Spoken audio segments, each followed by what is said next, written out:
Hey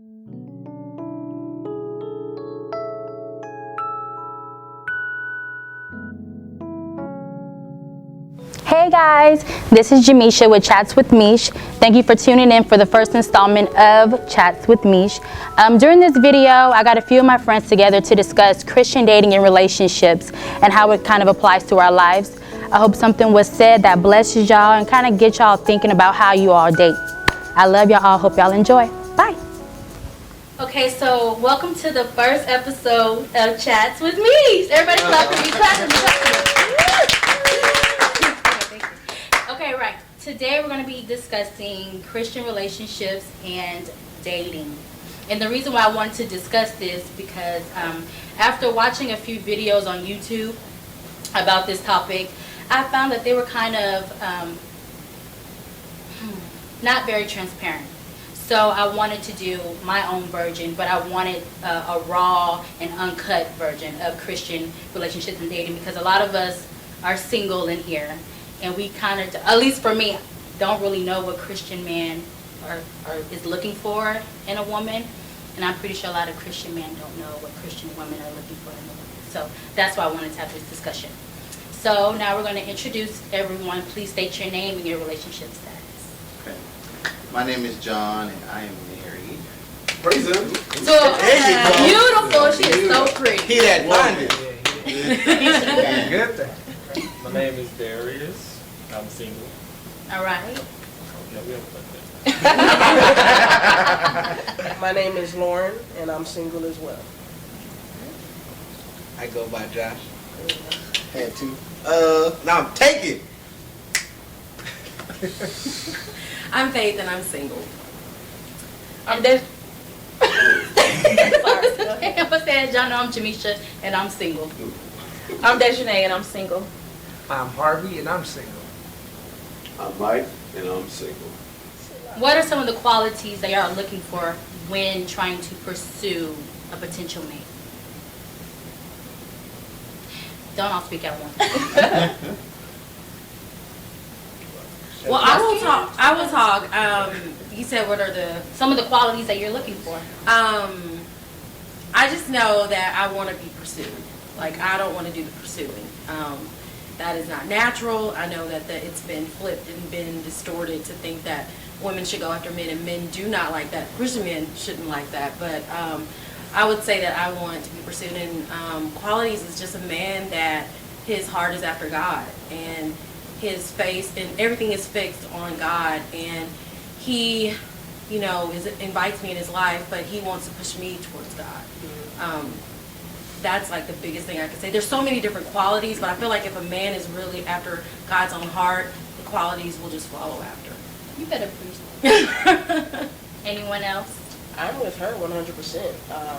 I want a man who has his own authentic relationship with God already before we meet, not just a churchgoer, but has a real deal, raw, filled with the Holy Spirit relationship with God. And as we date, he challenges me to pursue God even more for myself. That's just me.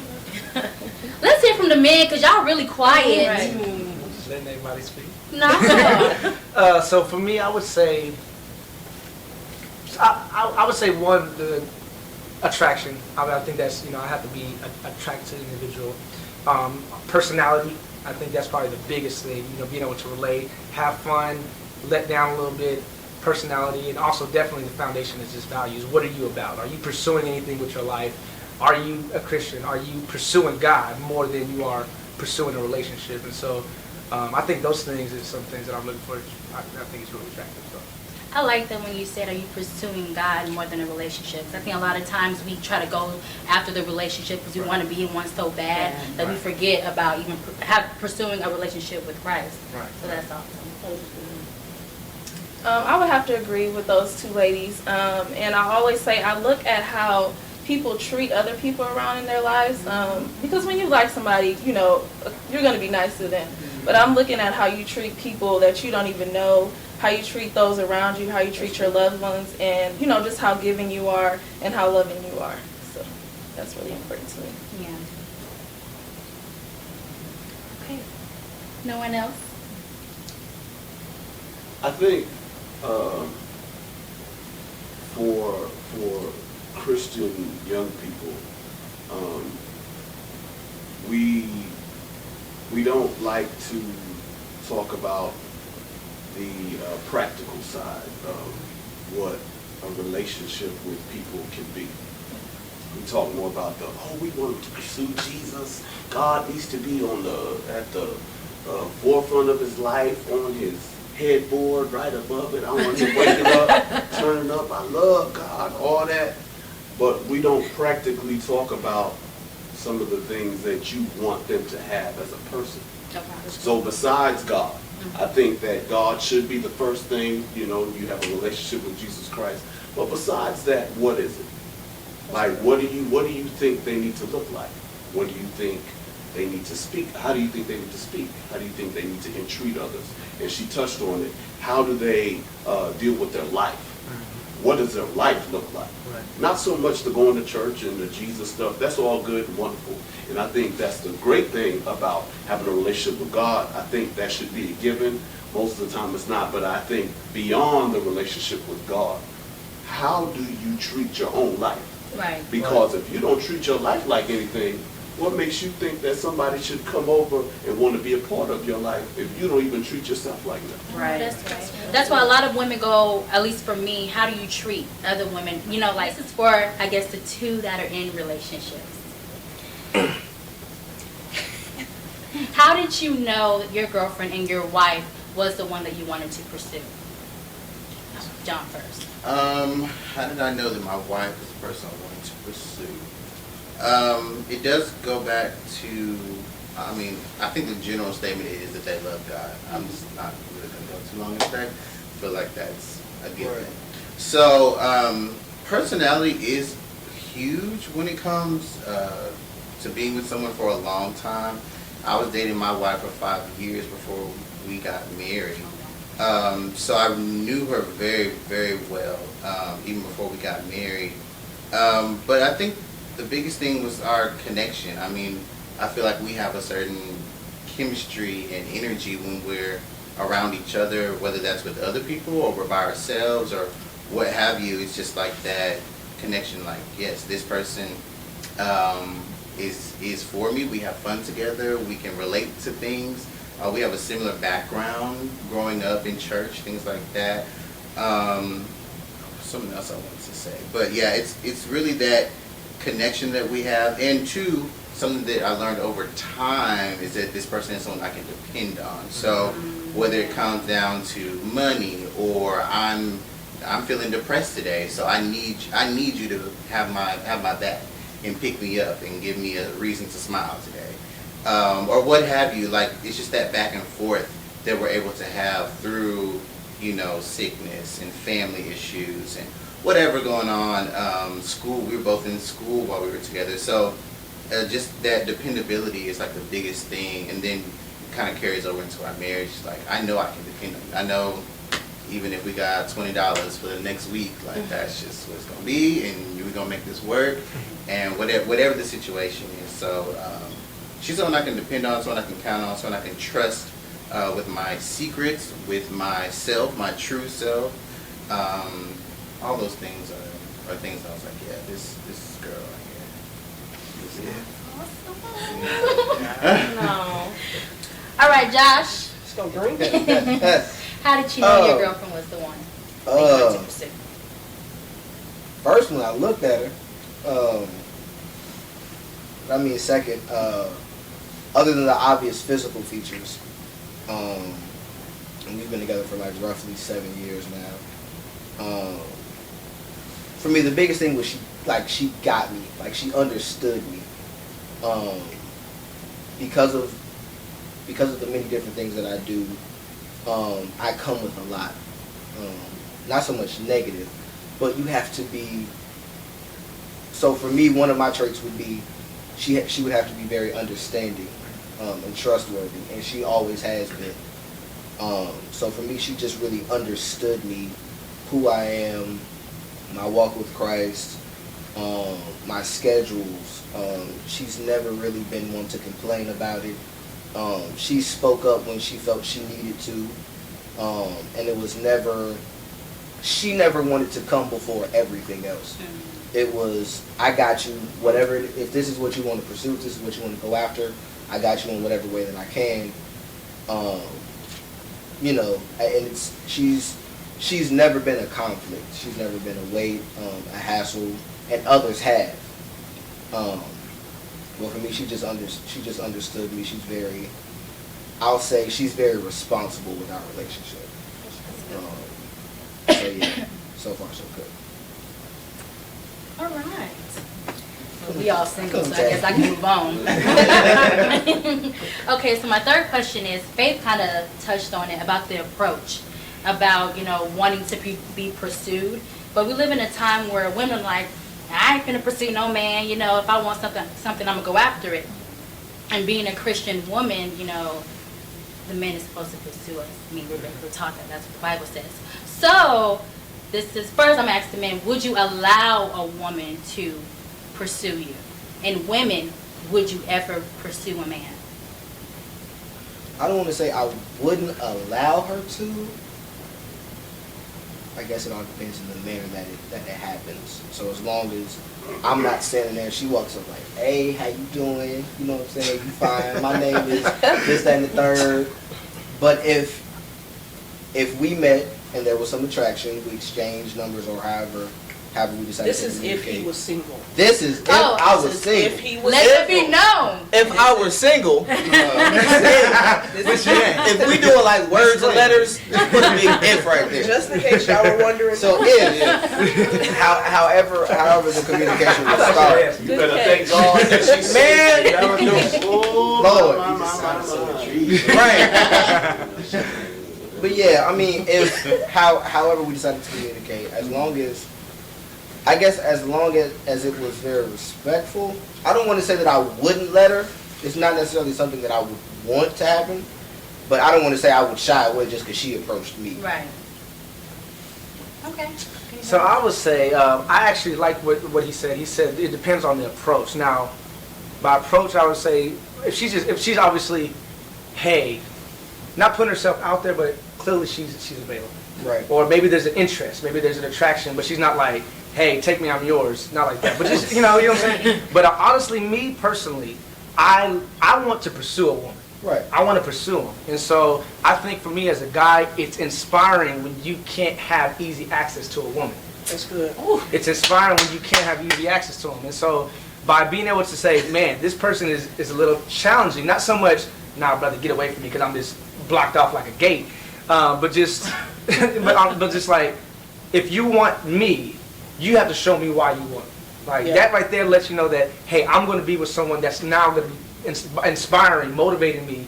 Someone that, hey, they have goals, they have intentions. And so pursuing, I think, is really attractive. That lets them know they have something going for themselves. They don't necessarily need a person in their life to fulfill them, but it's inspiring. So I want to chase. I wouldn't want the opposite thing. I like that because these men in our generation, I don't know what they own, but they just do not feel like they should have to go after a woman because, you know, we're in a new generation, things are different. If a woman wants them, then how come the woman can't speak to me? Why can't she come and ask me for my number? And the women have that mindset as well. But I like that you said men like to chase. I think so. I think men, I want to say chase. But they want to pursue. They want to yeah. I think they like to pursue. Darius, you got something to say? Got something to say. Just to touch on, I like how you say I like to pursue a woman as well. Now, one thing about it, I was raised in a household. As far as growing up, I guess I was sheltered. I mean, I don't know. I don't have no game. I put it like I don't I just be myself. So I don't know how to walk up to a woman and approach her and let her know that I guess I'm interested in her. So I always went off of like we talked, like she kind of like say she ain't gotta like just say I'm available, but you know just pretty much just like little hints. Just throw out something. Then that's like okay, well I'm kind of like that. I can go ahead and pursue. I can't. I just. I don't know if I've all had a boldness and so, but I don't just have a game. Just walk up and just say I'm interested in you know. But I feel like you have to, I guess, like communicate and interact and so like that first. Yeah. But then that happens. But then you don't get the hint or so, you know, because they'll throw out the hint, and then the guy we supposed to do it. So Women. I had that problem growing up. So You have some? We're gonna work on it in 2016. We are. I got some nice ones. But anyway, women. What was the question for the women? Would you ever pursue a man? No. No. I was growing up, and even if it wasn't in the Bible, it's what my mom instilled in me. Let him pursue you. Do not, even when it came down to like phone calls, like she would like, chill, Lauren, like let him call you, chill. So that's how I grew up. That's what, those were the values that I was instilled with. But like low key, like it gets frustrating because like I'll see a guy who's attractive. I love the qualities that I see from a distance, and I'm like, I really want to say something, but I don't. I can't. I feel like I can't. Like I always feel that conviction. And I'm just like, Just like all his pictures on Instagram. yeah. You know what? Deal with the hit. Deal with the hit. Brother, I'm available. Yeah, 57 weeks. That's how I Well, I mean, is that the same thing as pursuing? Because a lot of women say No, they that's say that. They first. say go on Instagram or Facebook, add him on Facebook, and like them pictures, like all his statuses. No. But I No. feel like that's the same That's thing. thirst. That's what I think. So I think that's tacky. way I too think that's much. right. Wrong. It's one thing to like a couple of them, but then when you have their names popping up like 20 times. Yes, For that's one, I'm annoyed now. Right, I don't know not you. attractive. I'm in the middle of something. So we're gonna have to pick one. Either we gonna like a lot of notifications, or we not gonna like a notification. I think a couple. I think a couple You is gotta be fine. discreet, but like you don't do. Right. Like I might see a picture and be like, oh, he is fine, but keep scrolling. Like I'm not gonna like that one, but you post another one next week, guaranteed. It's cool to like the daily ones, I think, but I wouldn't suggest love. If you like, I'ma just spend. than 3 weeks ago, you creepy. See me, I won't like a picture, but I am a Facebook stalker. So I'll be on your auntie page, your cousin page. I'm trying to look at tag photos. That's just me because I just want to see them. Yeah, you go But back I'm to not- like 2012 and like a picture. Okay, something. And I'd be scared because when you try to flirt and you're like, oh, please don't I've double tap, please don't accidentally double tap. like double tap the picture. That for is the 52 worst. weeks before. Take it back, take it back. Yeah, I'm like. Oh, goodness. I think the big thing is though for our generation, we have to two things. First of all, we have to see and know what our value system is. If your value system says that you would esteem one higher than yourself, then ultimately that's going to allow you and cause you to interact with the opposite or the same, just for friendship's sake, is going to allow you to interact with them differently.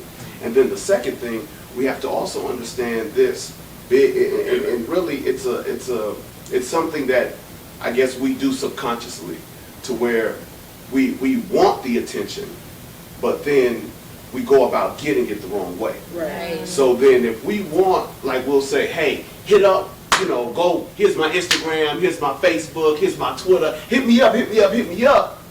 Then somebody starts to hit you up, and then you get attitude because they hit you up. Now it's like, well, how, then what really are you trying to say? What are you saying without saying it? You get what I'm saying? We have developed this thirst type of, and I talk to my kids about this all the time at school.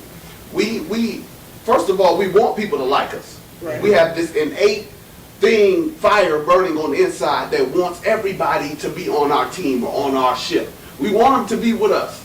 But then once they get on your team and they with you, you're like, man, hey man, cool out, man, chill. Yo, you ain't gotta do too much. Don't do too much. DTM, you doing too much. But then Did you say that up? I have never yeah, I heard mean that's I've one of my never things. DTM, hashtag DTM. But this is something that we struggle with in our society. First of all, you want people on you. Then the next chance they get, you don't want them on you. So I think we have to understand what our value system is. And then once we know what our value system is, we have to have a conviction about our value system. Because if you have no conviction with your value system, it's just empty words. We can say all day, yeah, I'm going to go pursue this woman. As a man, I'm a hunter. I'm supposed to go and do this and do that. But then we like, oh, I'm too cool for that. Nah, man, tell her, come on, let me. She see me, But she that's the like me. mentality of most men in our generation. And this is what we're dealing with. We are dealing with, in society now, men who have, and I really want to say this, but I'm going to figure out. Make it plain. We have castrated our men. And when you think about from a historical perspective, once you took the male genitalia and you remove the,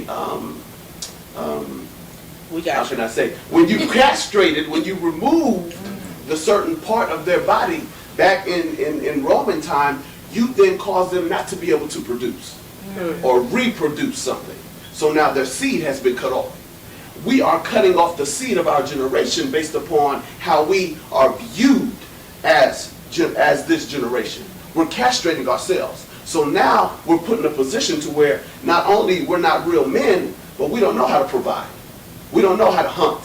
We don't know how to seek, because everything is basically handed to us. We call them, back in the day, titty babies.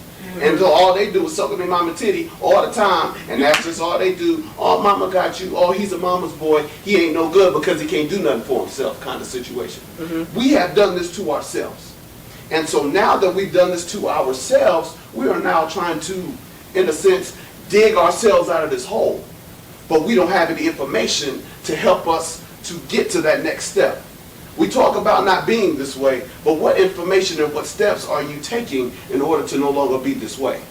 What are you doing in order to no longer castrate yourself?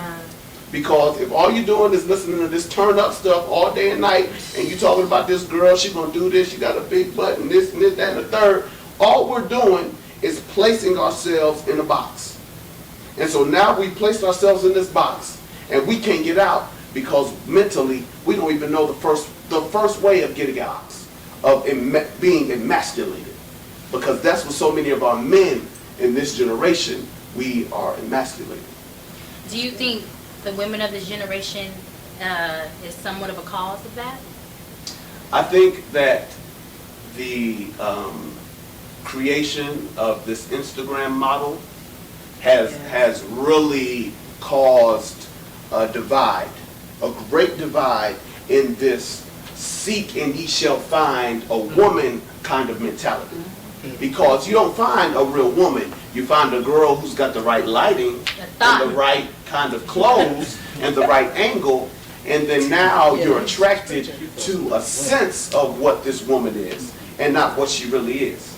I don't know if y'all have seen the little video on Facebook, and it's a guy, and it's a little vulgar, but he gets on there and it shows him scrolling through his phone, and it shows a girl who's standing there in like some Calvin Klein underwear or whatever, and she's standing there cooking at the thing, and then he gets up and he walks to the girl and he looks at her and he slaps her butt twice to like the picture, like he's in the Instagram picture, but then he looks in the bowl and ain't nothing in the bowl. So she's faking like she's cooking, and it's like bae goals or girlfriend goals, and she faking like she cooking, ain't nothing in the bowl, ain't nothing in the saucer, it's just her and her drawers, you know what I'm saying, showing that, oh, I can cook, and I got the big butt, but I can also cook too. So we're emasculating our men because you are putting them in a box mentally. Now that all they're looking for is a big butt and a smile.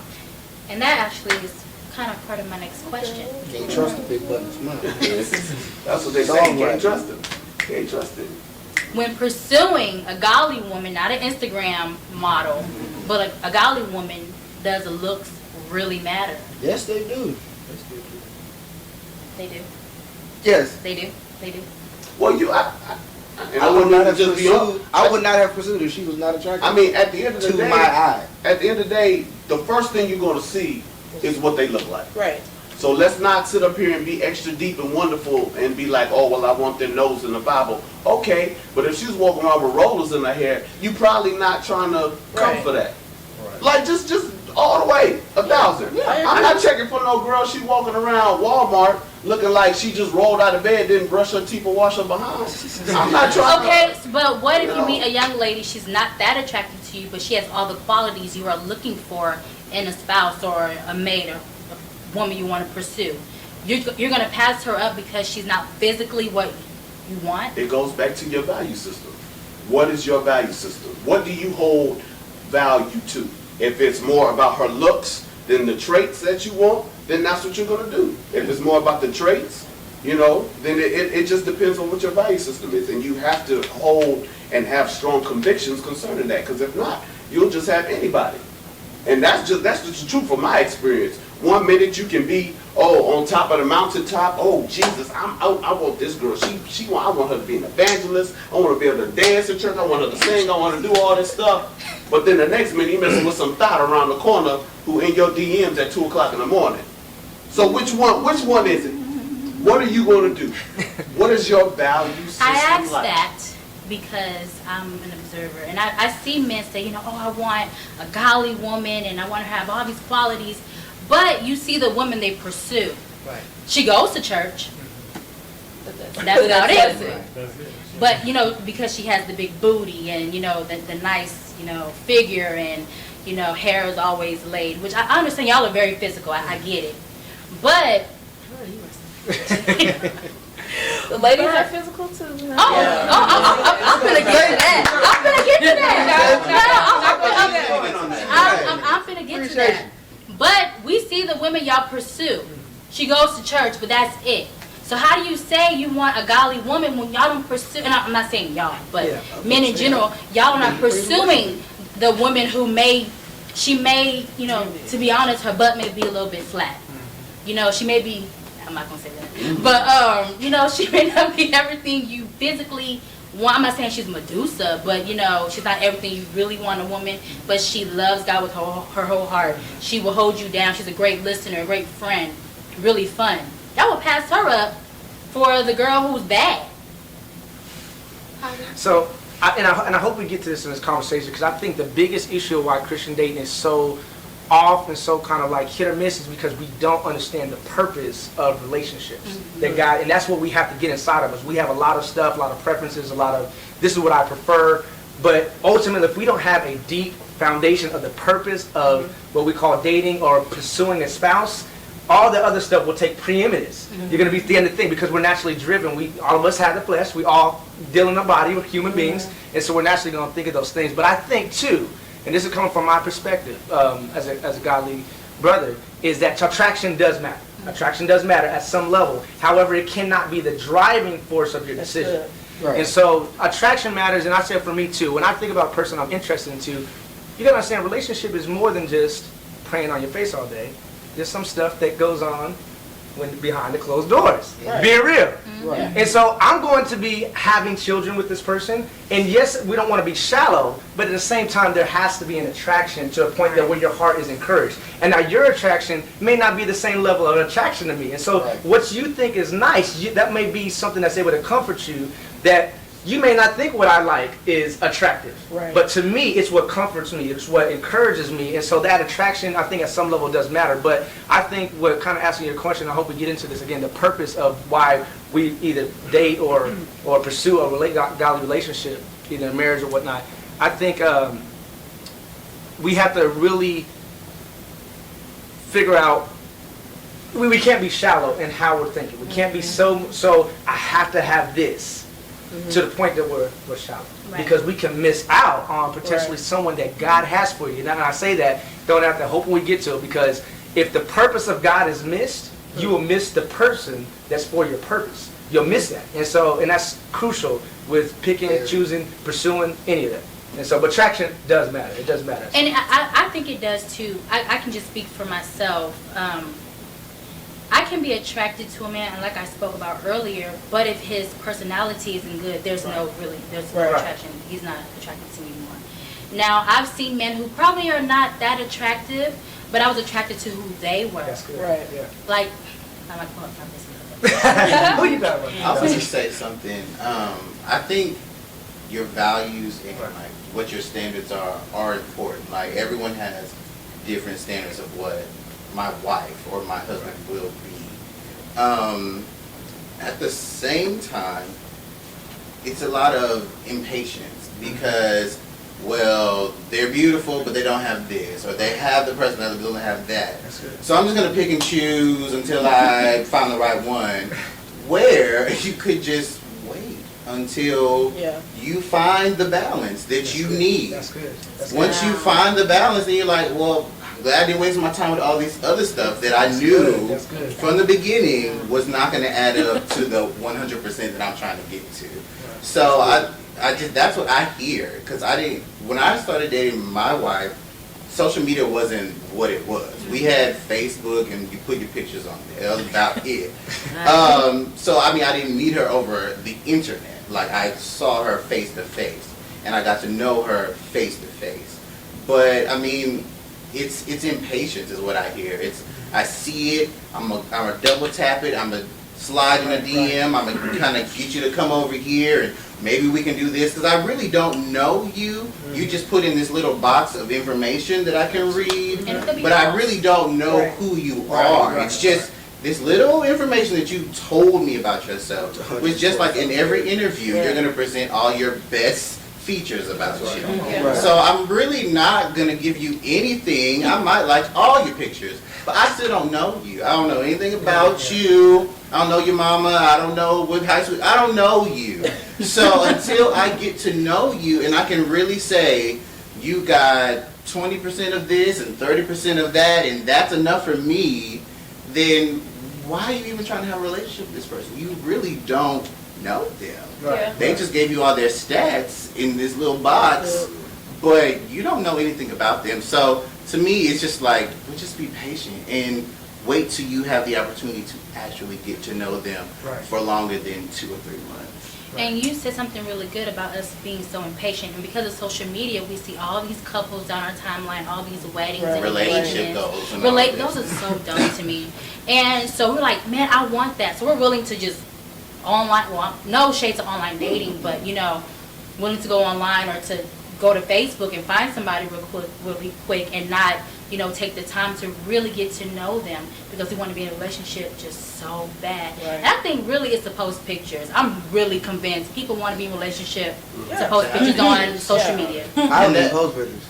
You really don't. And see, I think that, I think that's really good, to be honest. It keeps people out of your relationship. It does. And see, I don't mind posting pictures because this picture is not the foundation of my relationship. Like, you don't know my relationship. You just see us smiling in this picture, which is fine. I mean, I'm all for it. But you don't know me. You don't know my wife until you've actually sat down with us. You spent time with us. You met us through this, and that.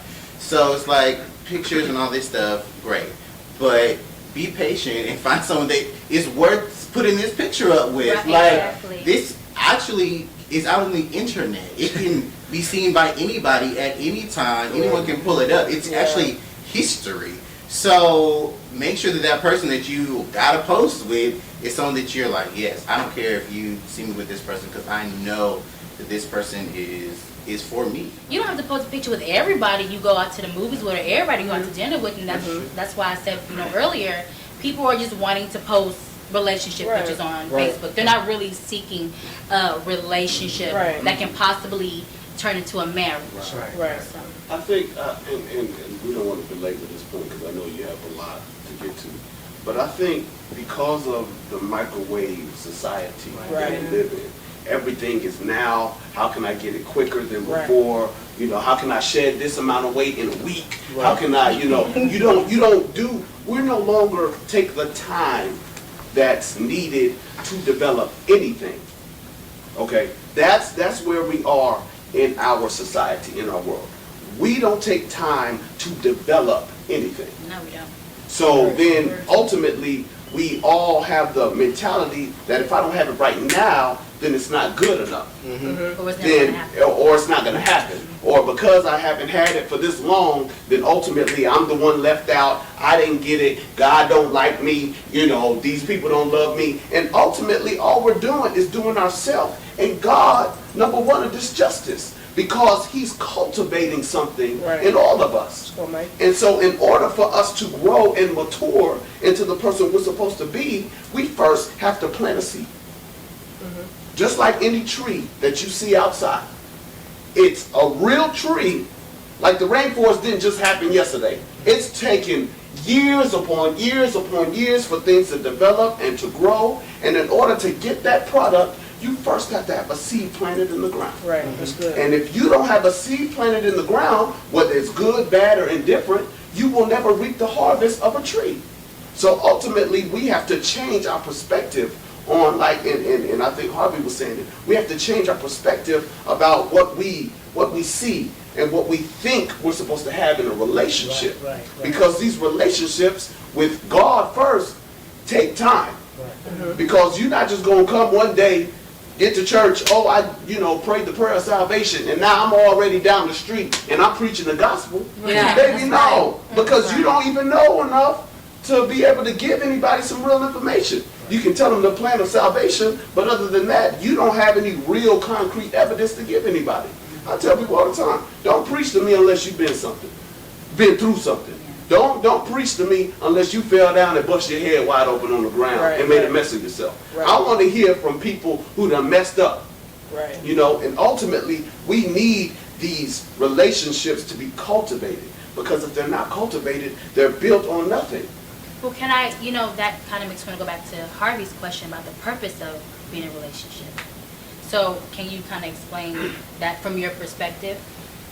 So the purpose of relationship, and again, we're all Christian, we're talking about Christian dating. Right. Obviously, we know it's going to have to come from scriptures. I think the purpose of Christian relationship, I do not believe, y'all can agree to disagree, that dating as we know it is scriptural. I don't believe dating as we know it comes from the Bible. You don't see people trying to date to find out who they're supposed to be with. You don't see it anywhere in the Bible. If y'all know something else. So you just don't see it like that. But what you do see is, hey, there's somebody, I'm going to marry them. The intent was always to marry, or it was to have a healthy. God always wants healthy relationships. But I think the purpose of it, if you look at Genesis, I believe that's the foundation of what God's purpose is for pursuing. We're talking about pursuing a relationship, and the intent was to be married. And so what we have today is, as our purpose is, well, I'm going to do this whole mending and breaking thing until I find the one, and then hopefully you find them, but in the process you do, well, I'm going to get closer to them, I'm going to do this mending and breaking thing, and it begins to get hard. And God, I don't believe that's what God's purpose for that was, but rather to, hey, I'm going to pursue friendships long enough to see if this is what God is telling me to now pursue with his goal of marriage.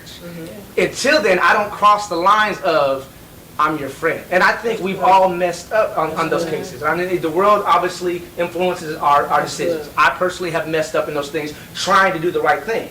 And I think we jump into it really quick. And I think the biggest reason why we do that is, one, we're driven by physical attraction first, which naturally you're going to be physical attracted. I like physically attracted. I like how Josh said that. We all agree with that. However, that can't drive our decision now. Intellect, spirituality has to be the driving force. If not, then physical attraction will begin to, what happens is, well, I'm attracted to this person. You have a whole baggage of divine qualities what's getting ready to unleash that God intended, and if it's unleashed too soon, you can't get past what's just the blinders, you know what I'm saying? The blinders of this relationship. And so now I'm like, man, I'm just so attached to this person, all those chemicals going on. You spending so much time, y'all kissing, y'all hugging, y'all doing all these things, but God can't speak to you clearly about whether this person's supposed to be your wife or your husband. And now you're getting ready to put your hands in, or take someone into your life that's potentially about to ruin the rest of your future, or take your future down a totally different road than what God necessarily wanted you. And so the purpose of it is, one, I think, healthy relationship. God made Adam single, whole, content, by himself. Adam did not know that he was lonely. We don't see that Adam knew that. We just see Adam satisfied, single by himself. And then God says, hey, I see something. It's not good for him to be alone. I'm going to bring him somebody. Adam didn't even know what's going on. He's just content in the will of God. He's content. He's totally complete. And so when God brought Eve, he was a whole person. And that's what Christians most time today are not. They're going into a relationship unwhole, broken, breaking and mending. Part of you belongs to this person, to that person. That's good. And I'm never whole. And that's the problem. I don't think a person is ready to start really dating until they don't need to date. Wow. You see what I'm saying? I don't need you, sister in my life. I want you. But I don't need you because I'm already satisfied and content. And then that's when God will begin to give you the maturity to be able to pursue a relationship with the end goal of marriage. Until then, friendships. And I love that. And really, I'm convicted because I like how you said to pursue a friendship. I think we want to date, and I've even said I just want to date around until I meet the right person, but I never think just to pursue friendships, period. Right. And then, you know, if it's God's will, us pursue something, you know, further than a friendship. We're like, I like you, you like me, you know, Let's elementary go. way. Let's date. Right. Yeah. Instead of really, you know, saying, you know, I want to get to know you, I want to be your friend first. I think that's the biggest mistake that a lot of people, you know, go through. They don't try to be friends. They A lot of people don't know how to be a good friend. Right. And you learn that when you spend time with them. If you're not a good friend to the friends around you, you're not going to be a good friend to me. And I don't want to be with you like that if Right. you can't be. So. And Teresa, I don't mean to take too much talking to this, but one, I try to keep myself in atmospheres like this because ain't nothing gonna happen when you around people. This is not gonna happen. But when we begin to get exclusive and unaccountable, then we get irresponsible because we live in a physical body and it wants some stuff. And God's given that. God's given a divine purpose for that, but it's not supposed to be open before it's time. You see what I'm saying? And so there was something I was gonna say, but I forgot. You had talked about. Never mind, I forgot it. It left me. I'm sorry. But that statement kind of goes into my next question. I'm sorry. It came in. So let's say you're in a relationship. I think it's so awesome. I want to know you out of this element that you're seeing. Yeah. I want to take you bowling and see if you get upset because you're getting stomped by everybody in here. I want to see you get upset. I want to see how you act. And I think you talked about it off of social media. I want to see like, okay, are you ghetto? Like, okay, now you got some. Now I see some. How do you I see some. family reunion? Right. When everybody's loud, everybody turned down. Now, whoa, I ain't never heard you curse. Hold on, like you curse up a stone around certain people that I would have never known have I tried to pursue this exclusive type thing outside of a context that allows you to really be who you. I want to see that because I need to know that because that's what's going to come out when I'm married to you. Right. And now it's too late.